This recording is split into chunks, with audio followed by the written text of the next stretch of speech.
Hey guys, welcome back to Chaos Zero Nightmare. In today's video, we are checking out some character rankings or strengths and weaknesses, if you will. You can see this setup that Pridewin have done. Now, there is going to be no tier list. At least Pridewin's not doing a tier list for launch, and I think that is the absolute best decision. The beta was very short, only really got through early game. We still don't know how the entire end game is going to work. They've already changed some characters. There's more changes that could come, so putting a tier list out before the release could just be misleading. Now, that also leads me to the point with this, when we look at these rankings and the areas that different characters are strong in, just keep in mind that if they do changes, which we know they're doing changes, some of these could change. Now, I know the boys at Pridewin are going to be right on top of this as soon as the game comes out, looking at multipliers, looking at skill differences and stuff like that, to go ahead and adjust this stuff and fix it. But I probably wouldn't be looking for a tier list on the game very early. I think this is kind of going to be the best thing that you're going to get. Once again, we will have more insights when the game does launch, and I will go through more. But just take everything you see about this game with a little grain of salt, depending on like who's good at what. But I think the big thing you can take away from this is what the characters are designed to do and where their strengths lie. Now, if they get nerfed, we can see some adjustments to that, but it sort of gives you the core idea and identity of these characters. So I want to go through this. We'll go through most of the characters. We may not go through all the SRs and stuff like that, but I want to go through a bunch of these characters and give you guys some summaries on them, because there is so much you can do in this game with different character builds. Like, just because a character says they can do decent single target damage, you could completely change that and make a deck for them that's purely around the support aspect of their kit. So there is so much unique ways to play characters in this game, and that's why I think this is like going to be one of the most exciting games in terms of you won't just follow a guide. You're going to be, getting what the game gives you and making the most out of it. And I really do love that for this game. Now, that's not to say rerolling isn't a thing. We will be rerolling day one. Don't you worry about that. But that is time for another video. Ladies and gents, Future Fold coming at you here. I put timestamps in. Dude, I went for ages rambling on this video. If you can't tell, I'm super excited for the game. But yeah, timestamps if you want to look at specific characters and my general summary of them. But yeah, enjoy the video. Now, let's start jumping into it. Now, it is separated into damage dealers, shielders, and supports. You will notice that damage dealers have different criteria than shielders. So if we look at here, we've got single target damage, we've got AoE damage, AP efficiency, and utility. Whereas if we go to shielders, we've just got raw damage, shielding, AP efficiency, and utility. When we look to someone like Khalipe, whose damage is really good, just keep in mind, she was like a unique case where she was a crazy damage in beta. She is getting changed. We've already seen changes to her, so maybe that gets nerfed, but it was more AoE damage as opposed to single target damage. So she would have like a lower single target damage rating, but because the tanks or the shielders only really get one damage rating, that's why it looks like that. So just there will be like, little nuances to different things like that as we go along the way. But let's kick it off with the first character, which is Hugo, who honestly is my favorite character in the game. I can't wait to play this guy. I think he's just absolutely wicked. I just love the fact that the bloke has 2 pet robot dogs. Like, I mean, hey, what are we doing here? But let's go ahead and have a chat about Hugo. We'll quickly go into his ratings. You can see single target damage very high. AoE damage, he's pretty much got no AoE damage. Like, his hits can hit random. He does have some epiphanies. Now, if you're wondering what epiphanies are, I will do a more in-depth beginner guide before launch, going through all these core systems that may confuse you. But essentially, you get starting cards. Every character normally has 4, so he'd get 2 of his throw dagger.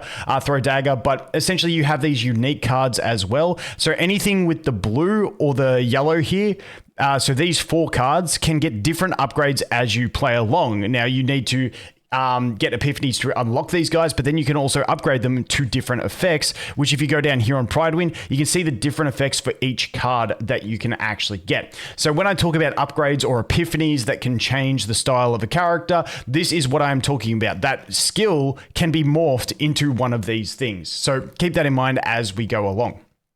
But this guy, as you can see, he's got some epiphanies that'll let him do some random damage and stuff like that.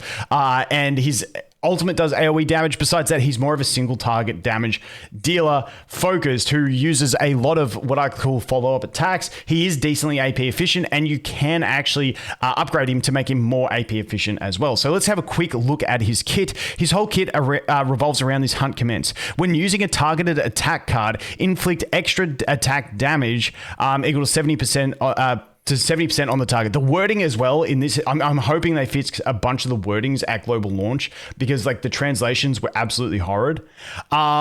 and then you reduce the hunting start by 1. So this thing can stack up to 5, and when you attack, you get extra damage based on how many stacks you have, and then it reduces by 1. And the thing is, it's not just his attack card, it's a targeted attack card.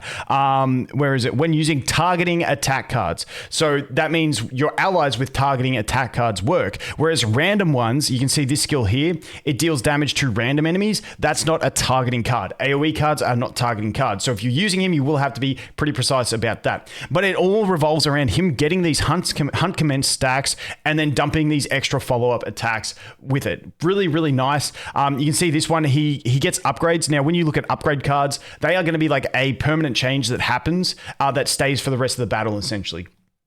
So, you know, the upgrade ones are really nice. Extra attack, hunt, commence, damage increased by 40%. So if you get this max stacked, you're increasing by 40%. You're going to get some really big damage. So this guy is going to be very, very specific on the way you want to play him, because you will be getting different ways to actually upgrade him. So if we go over here into the epiphanies, we take a look. We've got like a bunch of different ways you can do it. You can see this Outbreak of War is a really nice effect. Outbreak of War meaning the card starts in your hand at the start of battle. Really nice to guarantee yourself getting that effect. When another combatant uses an enhanced skill, enhance or skill card, gain 1 hunt commence. So if you can get him in really AP efficient teams, being action point efficient teams with a decent bit of draw power, it means you're going to be able to get these stacks up and then dump some attacks and then rotate through. That is basically what I'm looking to do with him in the end game. But you know, that's his whole shtick basically. Then he has 2 different attack cards with which both have in most of their variants haste. Now haste is a really nice effect because as you'll see here, haste, this card does not reduce the enemy's action count. So whenever you play a card, the enemy will have an action count, and after it reaches 0, they will do the action that they have. So it's not like they only attack in their turn, they also attack in your turn. So the haste means they don't get to do that. And then he has sort of different utility tied into, especially this quick fix card. You can see this one, you can use it. It doesn't do anything to their attack count, but you know, it does increase their action count. It increases their action count by 1, meaning it's going to take longer for them to get around to actually doing an attack. Then we have this one, which is, you know, you get some utility in that you get to draw 2 cards if you have hunt commence. So you got a bunch of different stuff, but his whole shtick is basically around stacking up that hunt commence and then doing follow-up attacks with extra damage. And that's pretty much his whole shtick. I went a bit deep on him because he was the first one on the list and we had to explain some core fundamentals, but also I just love the guy. I think he's really wicked. Next up, we have Kayron. Now, Kayron is one of those units where he can do any type of damage. Now, he is going to need supports with him that do give him AP because he is pretty AP expensive. If we jump in and we take a look at his general kit over here, you can see 3 cost, 2 cost, 2 cost, 2 cost. His whole shtick is that you want to be banishing cards or exhausting cards is the way you do it. So he's going to play around with exhausting as many cards as he can, and then he can sort of evolve into being a single target damage dealer or an AoE damage dealer. Now, I know this guy's from Epic 7. I didn't know that before that, before he got announced in this game, but everyone talks about it. I know a lot of people love this guy. I think he's just like a nice, comfortable unit that you can play with in this game if you pull him, and just have universal damage, which can work either way you want to, because we also do have a really good support for him that we all get for free, which is Mika, who is really good at AP generation. So the fact that we get Mika for free makes him actually a pretty decent target to go ahead. Where did I go? Makes him a pretty decent target for people to go ahead and pick up, because you also already have one really good support for him. Now, there are other characters that can play around with exhausting cards and stuff like that, but in general, he's pretty self-sufficient at it. If you want to just go from the start, you can see he's going to generate a bunch of these cards. They have the exhaust effect, which means they go into a quote-unquote banish pile, and then he will be able to increase that damage. So that's basically his gist. I think he's just a really I feel like he's a beginner-friendly character, provided you bring that Mika as a right support to get yourself used to playing him. And he does have very, very high damage potential, both in single target and in AoE damage. And then the next one is Luke. Now, Luke is one, I think he's pretty cool because he has all these bullets that he basically generates, and then he's just going to keep punching these bullets into his enemies. Now, his biggest downfall in the beta was that he relies on critting to generate extra bullets. So you can see he's got cards that can just straight up generate, create handgun bullets equal to the number of critical hits. So this, I think he's going to be much better in the end game when you can get higher crit values. But if you're not critting, it's kind of like taking away a piece of his kit.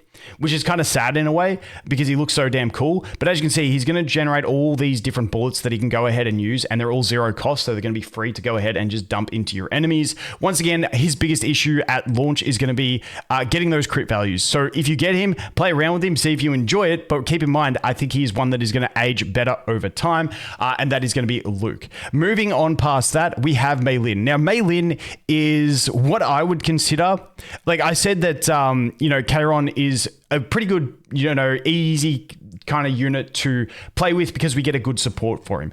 Mei Lin, to me, is just like, she's single target mainly, but she is like a complete kit in one character. She has draw power, she has self-buffing, she has real good AP efficiency. So she is just like an all-rounder, which I think a lot of people are going to lean into this character. So if we take a look at what she does, especially with her epiphanies, we can see that she has this ability here where you can draw 2 cards, and that's 2 individual cards. But this one here, draw 2 basic cards, which are going to be the basic cards up here, which you can modify your deck to be your attacking cards if you're not too worried about her shielding, because she's not really a shielder. So draw your 2 basic cards, reduce their cost by 1, increase the damage and shield gain by 50%. So she's going to be able to, for free, keep in mind, this costs no AP. She's going to draw 2 of her basic cards, which then are also free, and then increase the damage or shielding of them. So very good draw power, very good AP efficiency, as you can see. Then we have the fist one. You can see that this is a upgrade, which increases attack card damage by 60%. There you go. She's just like increasing her attack card damage, increasing attack card damage flat, which is really damn nice. When using an attack card, apply 1 passion weakness to the target. You can see passion weakness for 1 turn. Passion cards gain weakness attack. What's passion? It's her element. So if you played Star Rail, think of the Silver Wolf effect. You get to apply weakness. Think of what Firefly does, where she applies her own weakness. So you get universal weakness application with this. Now, the other thing is this has the Outbreak of War tag, meaning you are going to start with this in your hand, meaning it's not RNG whether you get to use this. It's just use it. You get to have elemental advantage when attacking enemies. That is a fantastic effect. So she just has that ability. She also has her own buff with Embers to increase damage further. So she has universal application of damage. She has really good AP efficiency. She has draw power and searchable power in a technical way to get her basic cards, which are then going to get buffed by her. So she is a fantastic, just self-sufficient DPS who can really work with just about any support that you want to throw her with. And so that's why I think a lot of people will lean into her, especially if you pull her and you're not re-rolling for her anyway. If you pick her up, I think she's going to be an absolutely fantastic one to go ahead and take in. So that is Mei Lin. Really good single target damage, lacking on the AoE, but overall just a very good universal DPS. Well-built kit, or self-sufficient is the word I would use. Then we go to Renoa. Now, Renoa is another character I absolutely love. I think she's got really cool different play styles. Because my favorite character is Hugo, I've been cooking up some ideas around her being a support for Hugo, which I can lean into more in other videos. But her whole thing is she generates these dirge bullets. Now, these dirge bullets will be used, you can see, when moved to the graveyard, perform extra attack on a random enemy. And so she has different ways she can be played. So she can be played different ways depending on her epiphanies. So you can see here, if we go to this one, this upgrade over the end here, if you pick this one up, change and this is an upgrade, so it's like a permanent effect, change the cost of Dirge Bullet to 0. When you use Dirge Bullet, draw 1 card. I can't express how ridiculous of a draw engine this will be if they don't change it. And this is how I want to synergize using her with my man Hugo, because I know I'm going straight into a niche way of using her, but dude, it gets me so excited. And this is what I'm talking about the game. There is so many different ways to play it. But if you think about it, a massive shout out to my man Grimrove, because I was building the idea of my Hugo deck, and he came up with this one as well. So you can change the cost of Dirge Bullet to 0. When you use Dirge Bullet, draw 1 card. So it's free, and every time you use it, you get a draw. Well, we have this ability here, which creates 3 Dirge Bullet cards. So after you've used this upgrade, which yes, does cost 1 AP, this costs 1 AP, but you're going to get extra damage because you're just going to use these Dirge Bullets because now they cost 0, whereas the other way is let them discard to the graveyard so that you can go ahead and So you can let them discard and then you do the extra damage based on that. Now, there's different ways to play her. Once again, the other way to play her is to get a bunch of dirge bullets in the graveyard or the discard pile, and then she's going to do more damage with her other skills based on that. But this way, if you have 0 cost dirge bullet, every time you draw this card, you're just getting 3 extra draws plus extra damage, which is just kind of crazy in my opinion. So I think she's one of those ones that has a lot of different ways to be used. And she has sort of different strats based on how you want to play her. Like I said, the other way you do it is you focus on letting those bullets get discarded, and then you just deal more damage based on that. If Dirge Bullet card is in hand, discard 1 and increase this card's damage. So you've got different ways to discard them, because if you actually use Dirge Bullet, it gets exhausted, which is not the discard pile, it's the exhaust pile, which is a separate thing. So she does have some, unique things in that where you've got to pay attention that not every synergy you think may work or doesn't work, because there is a difference between exhausting a card and also having it in the discard pile. So there's all difference, but then there's also the other way of doing it where you deal more damage for each one based in the hand. So there's all these different upgrades you can get to change the way that she plays, but in general, I think she's a really cool character with plenty of options, and I spent too long on her because I really enjoy the character. Next up is Rin. Now, I think Rin is going to be a fan favorite for a lot of people. Rin is just the very selfish DPS character. She is super damn selfish. So if we take a look at her, you can see enters Dark Cloud Stance. So Dark Cloud Stance, activate the Dark Cloud Blade Art effect of Rin's card. If another combatant's attack card is used, remove Dark Cloud Stance. So essentially, you don't want to be using any other attack cards in your deck. She is a very, very selfish damage dealer. She wants to be the only one, and she just wants everyone else running support for her. I think a lot of people do love this character. I think her single target damage is going to be insane. And just note, if you are going to play her, that is her shtick. She wants to be the only one using attack cards. So you basically don't want to use any other attack cards. Now, you can get damage out of other characters from other sources, whether it be through... Basically, you just got to make sure you're on other characters, because other characters do have sources of damage that come from non-attack cards, but just make sure you do not play attack cards from anyone else unless you're happy to lose that stance. And then all of her attacks gain different benefits based on having that stance. So you really want her in Dark Cloud Stance as much as possible. So, that is going to be her entire shtick there if you are looking to play her. Once again, I think she's going to be a massive single target damage dealer. When you're that greedy, you can get people just to amp your damage, and away you go. The final one we have here is Veronica. Now, she's in the DPS category. I view her more as a card draw support / sub DPS. You guys may look at it differently, but that's just kind of how I view her, because if we take a look at what she can do, she basically revolves around getting all these extra reloads. So increases ballista damage by 20%. When the ballista is activated, reduce reload by 1. So she's going to generate a bunch of these ballistas, which have different damaging effects, and then they're going to get enhanced by this reload effect that she has. So she can deal really nice damage, but I think the way to spec into her that I would personally use, once again, that's the beauty of this game, you have all these different ways to do it, is she could really turbo other characters. If we take a look at this repose number 1, it's a 0 cost, draw 3 other combatant cards. So she can't draw her own cards with that, but she's going to be drawing cards for her allies, which is a crazy, crazy support style ability. And then we've also got Sir Kowalski as well on top of that, who can give her other draw capacity. Gain 1 reload. When reload is gained, draw 1.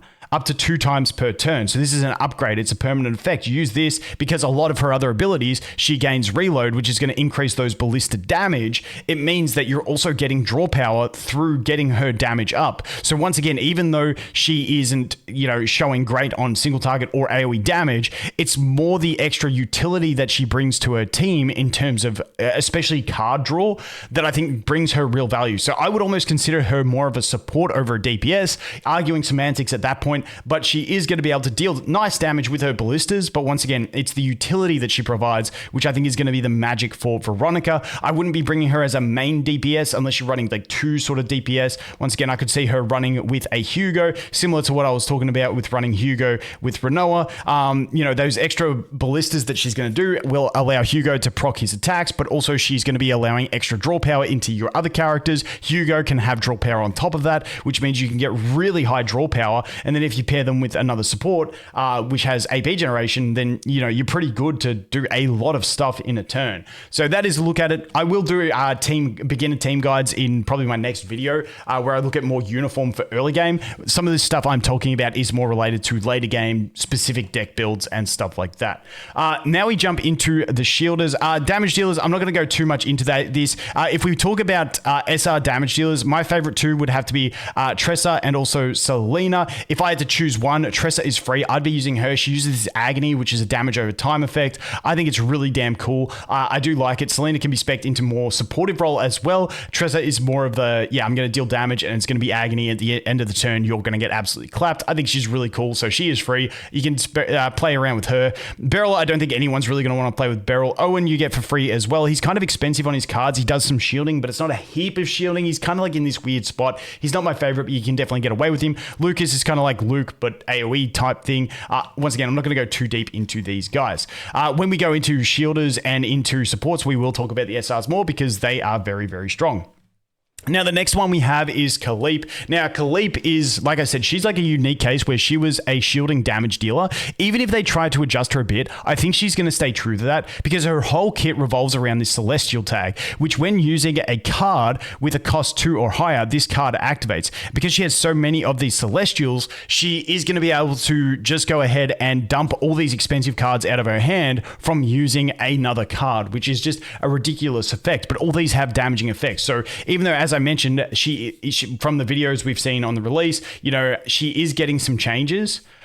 We got to wait and see how they actually turn out. But I think she's going to stay true to that more damage dealing, dumping high cost cards for free with Celestial. I think she's going to stick true to that. And if she does stay true to that and she's not nerfed to the absolute ground, she's going to be a fantastic character to use as a shielder plus damage dealer, which is absolutely fantastic. But once again, it all revolves around this Celestial. And then it also has the Retrieve. So this card's really strong. This is like her main attack card, Vulture Launch, which can also get upgraded to do more damage, but it has Retain and Retrieve. So Retain, if it's in your card, in your hand, normally at the end of your turn, everything gets discarded, but if it has Retain, it doesn't get discarded at the end of the turn, so you can save it for next turn. On top of that, it has Retrieve, which when you use it, it goes to the graveyard, it returns back to the hand, which is a really nice effect to have. So it's all around this Vulture Launch and just dumping out a bunch of damage. Just note with some of her attacks, she does have Ultimate.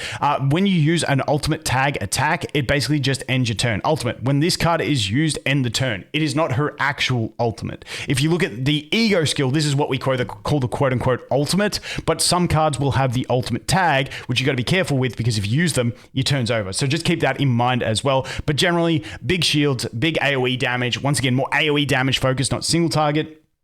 And that is what we are cooking over there with her. Plus, she has a pet bird, which is insanely cool, which makes her worth rerolling, in my opinion. Moving on from that, we get back over into the shielders. We have Magna. Now, Magna is another strong shielding option, also with some counter-attack damage, and really, really solid in general. I think, you know, she's pretty... I like her. But she's very similar to the next one we're going to look at in SRs. But as you can see, she gets the crystallization. At the end of the turn, gain 20% fixed shield. So she has this really nice ability where she's able to stack extra counters, meaning she's going to attack enemies when they attack her. If they do multi-hits, she's going to hit multi-times, but you will have to have the stacks of counter to do it. But the crystallization is a really damn nice thing. Like I said, at the end of the turn, gain 20% fixed shield. Being able to have those beefier shields and just passively gain shields as well is going to be a really nice effect. But in general, she is a great shielder with a bit more damage. And so she's kind of more, if we look at the difference here, she's more focused on shielding than damage, whereas Khalipe's more focused on damage than shielding, which basically makes her a better supportive type character, whereas Khalipe, as we saw with her skills, she's very greedy. She wants to be able to dump all her cards, and she wants to be able to deal damage on top of just shielding. Once again, we'll have to wait and see how changes come in, but we will get to that. Next up, we have Amir. Now, Amir is kind of like your free-to-play option as a shielder if you didn't pull any. But we have Maribell as well, who is an absolutely fantastic shielder. You can see they've given her the highest shielding ranking out of any of the shielders. because she just has such good raw shielding capacity. Now, when you look at her, you might think, oh, maybe she's meant to be damaged because, we got a damage card here. We've got dealing damage. We've got pulverize, which is dealing damage. We've got pulverize, this one here, which is shelter strike. Pulverize does more damage with shields. When hitting a target with shield plus 20%. We got this one here, deal fixed damage equal to shield owned. She does have all these damaging things, but the thing is, you can really spec her into like highlighting just the shielding aspect of her kit. And so this upgrade specifically is probably my favorite upgrade on her in my personal playstyle. So an upgrade, it's a permanent effect. When using an attack card, gain fixed shield equal to 30% of the damage dealt. This is not just her attack card. This is when using any attack card. So you use her as your shielder, you get this upgrade, you have a beefy DPS. When you use that attack card, you're just getting extra shielding on top. That in itself, I think, is an absolutely fantastic one. Now, the rest of her kit, she does have counter. So she does, similar to Magna, she does like sort of focus in on that counter play style, but she also does have some upfront damage cards as well based on shield and stuff like that. But in general, the reason I like her is for her raw shielding ability. When we look at her ego skill, quote unquote ultimate, it's a 4 cost, which is pretty cheap on ego skills, and you gain just a big chunky shield. So to me, she's an SR, so easier to get, and she's going to be a comfortable character for most players to put in their teams, especially for the roguelike mode where shields are so important. She's going to probably be the most comfortable shielder just to play as a just protective character to serve that role. If you're looking to have characters in specific roles, I think her as a shielder fits that role absolutely perfectly. Take a DPS, take a support, and then away you go. You're pretty much cooking from there. All right, now we go into the next one, which is supporters. Now, Orlea, listen, I'm going to be real. She's so bloody confusing, and I need to play her more to understand exactly how she works. But essentially, she's going to have all these creation cards which she can create. They can scale up over time. She has shielding, she has healing, she has damage. She's kind of the jack of all trades. And when you're using her, I feel like you really got to craft a team around her. Once again, I'm not great at her, so I highly recommend checking out other videos if people have videos on her to find out her best synergies and stuff like that. But as like a new player just jumping into the game, I think she's like sort of the most awkward one for me personally to look at and use, but she does have, once again, that jack of all trades aspect. She has healing, she has shielding, she has damage, she ramps up over time.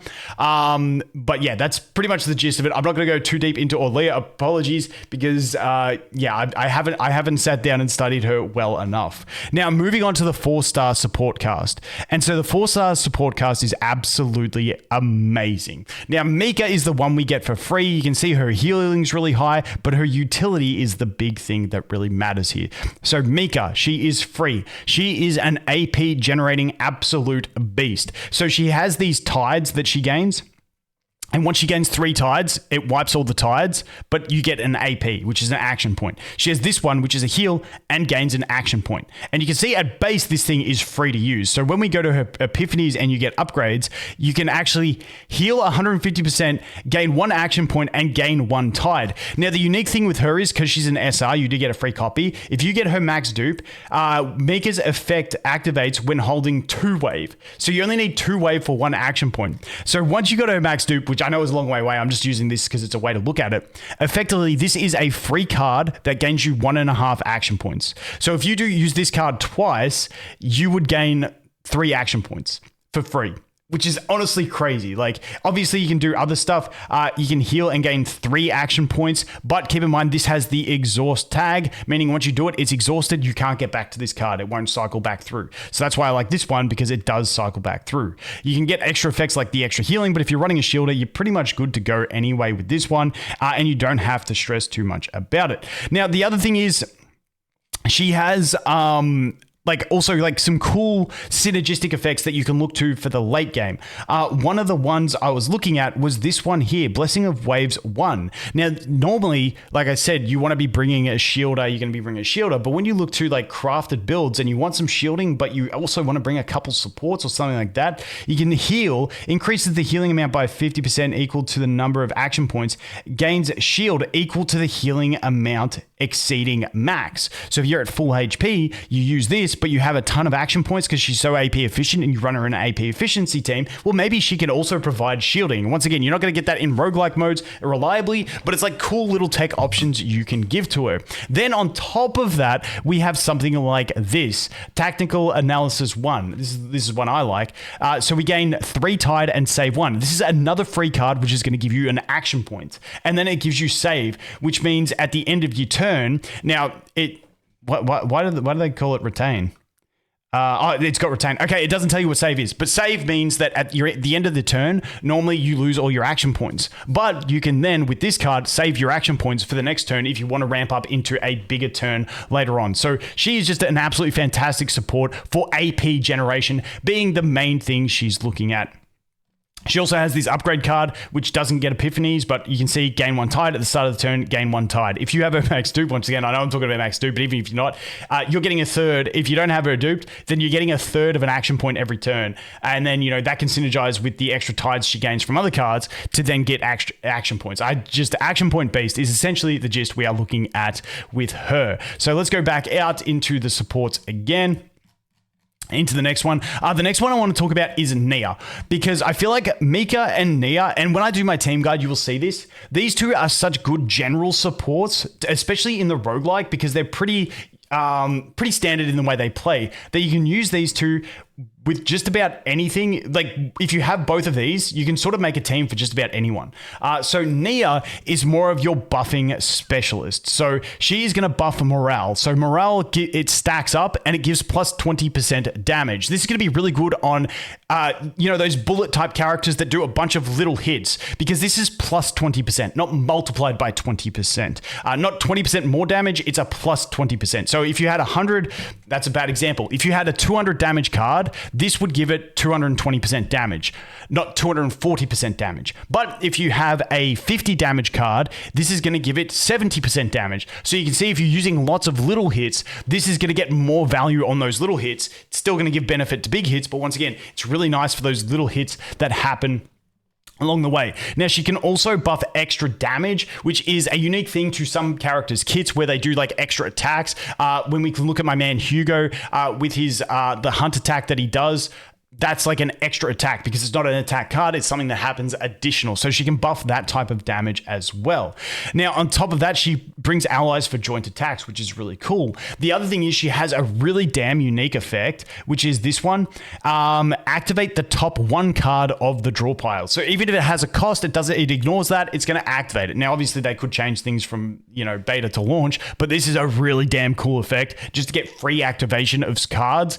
Instead of drawing, you just get to activate them. Now, she does have epiphanies that can do this. You can see activate top 2 cards of the draw pile as one of the effects, or you can just go to this one and you can activate the top card for no cost. But, depending on your deck, if you're using her as a support and you can activate 2 cards off the draw pile, that's kind of cracked as well. So there's all these different ways that you can play around with her. But yeah, she's just a really solid buffing unit with some unique mechanics in her as well. Once again, she's an SR, so easier to go ahead and obtain.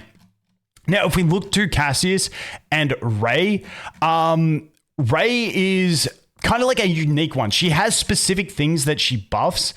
She's going to be like, I feel like she's a solid buffer for Mei Lin and stuff like that, but she will have different units that she buffs really well. She has morale buffing, but it's not like the best morale buffing. She does have a little bit of draw power, but it's not the best draw power. Now, what she can also do is increase the damage of cards with 1 cost by plus 40%. That's really nice, buffing those cards. Now, the other thing is you can spec it into, where is it? Here we go. So this one here also changes. Cards with cost below 1 have damage increased by 40%. So that can increase damage of 0 costs if you're using some 0 costs as well. So she can be really nice for buffing those 2 types. She can also buff basic attack damage. And once again, she's just one of those supports that has a bit of everything really in her kit. And it's more specialized buffing, because if you have a character that can make use of all the different buffs, you can see this one, deal 100% damage for 1 turn, increases basic attack damage by 100%.